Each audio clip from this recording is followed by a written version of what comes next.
Thank you. Thank you. Y'all know something? My feet hurt. These shoes is killing me. Oh, man. And I got to have 5 minutes. Now I'm gonna leave these guys on stage for about just a couple of minutes, really. Now you all got your iPhones. I want you to pull them out if they show off, because I need some evidence. Facebook, Twitter, Instagram, what's that? Snapchat. Snapchat, yeah. Here it come to me. Where are the young ladies that interviewed us tonight? Where are they? Right here. Back here. Up in the back there? I can't remember your name, sweetheart, but a round of applause. These young ladies did a wonderful interview on us today. There they are.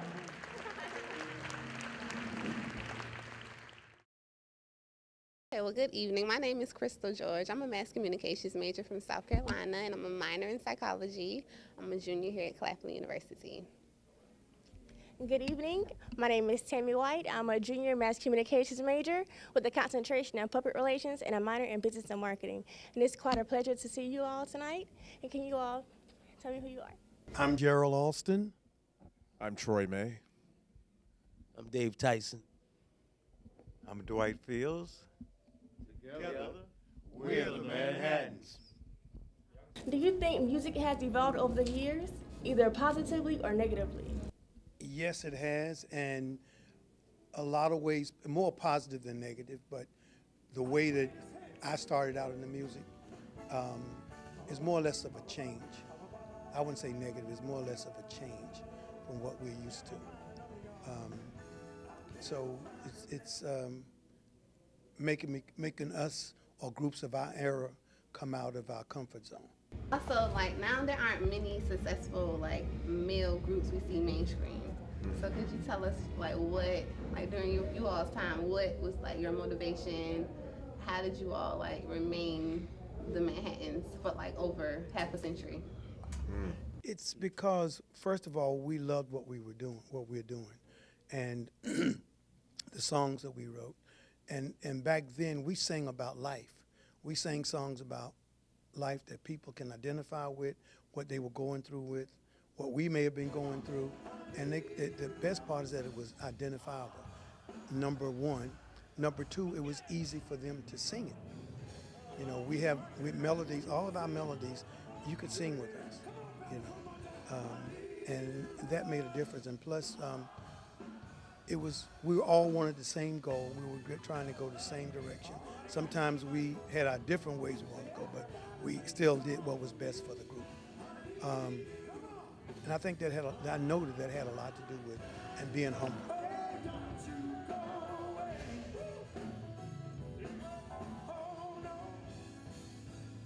You know, today it seems like it's for the instant gratification. You know, I want to make some money. You know, we all want to make money, but to us it was more about the art than anything else. Well, what were your thoughts on the University of Missouri attack on black students? Ooh.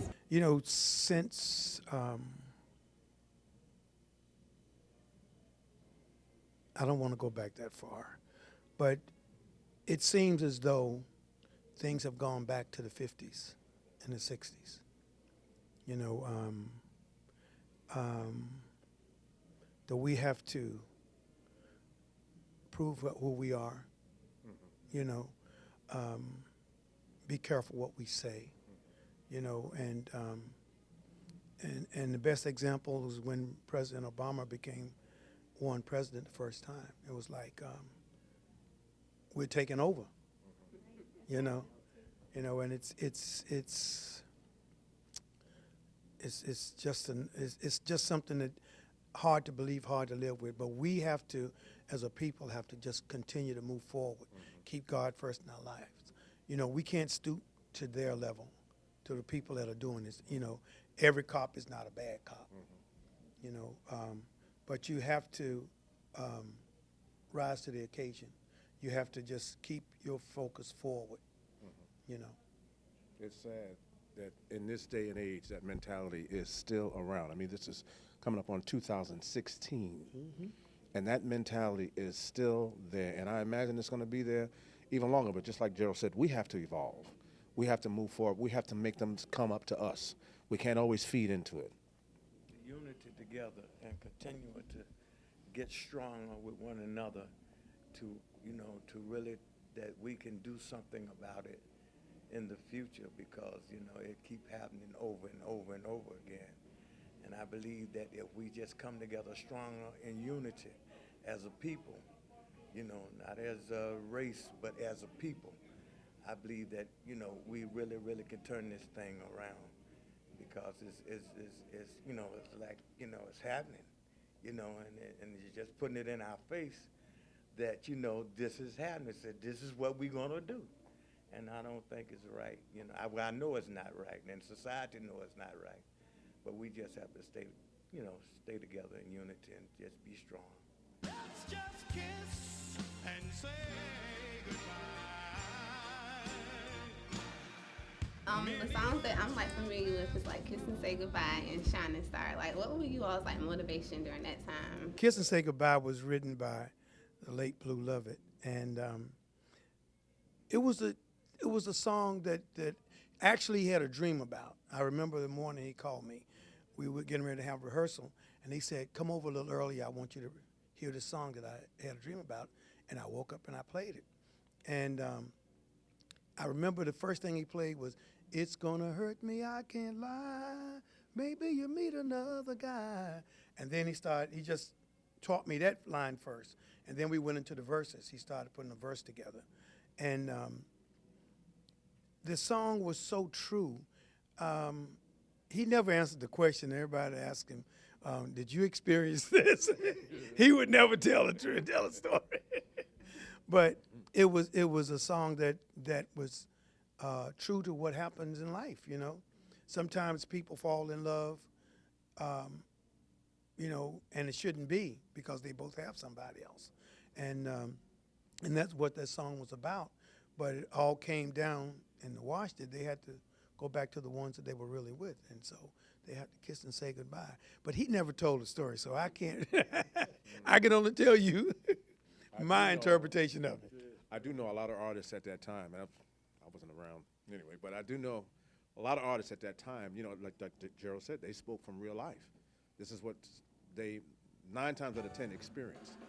And they would go right to the keyboard with that pain and the pencil and the paper and write it down, and chances are it usually became a hit. It was so real, and that's what sold it. And I think that's the key to our legacy. And this is going on our 54th year as the Manhattans. The name and the group is because the songs that we sing, that we wrote, is all about life, And we are the group. The Manhattans is the kind of group that's family orientated. We sing for everybody. You could come to from kids up can come to our show, and we try to give it to them all, but we just a family orientated group, and we try to tell stories that people continue to identify with, can relate to, and that we relate to, because that's how we're able to sing them, because we can relate to those songs. And a lot of groups of the era, we all did the same thing.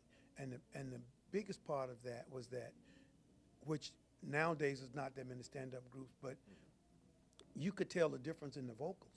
You could hear a song and say, "Oh, that's the Dramatics," or "That's the Temptations," "That's the Manhattans," "That's the Dells," "That's the Delphonics."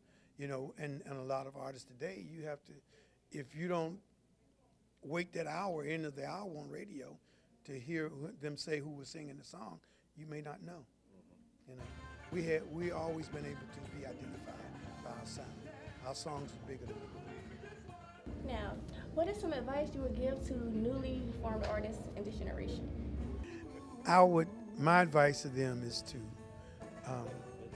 know the business, be true to their art, sing true songs they believe in, songs that are real, A lot of, and just let me reiterate something. Songs today, a lot of songs today, it's slowly coming back around, but songs today are recorded by some of our artists will never be heard again.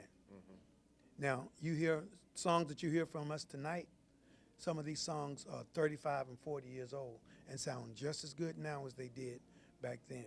So you want to be true to yourself, you know, get an education, learn how to read music, learn the business of music, keep God first. I would say, to add to that, I often say there's a difference between a tune and a song. What you're hearing nowadays is a lot of tunes. And just like Gerald said, a tune will last as long as people dancing to it. When that tune changes, another tune comes on, you forget about that one. That one's gone. But a song is going to last forever because it's real. It's coming from here. And let me say this also. I hear a lot of singers, you know, doing a whole lot of vocal dynamics, which is nice, but there's no real soul behind it. This is soul music. This ain't vocal dynamic music.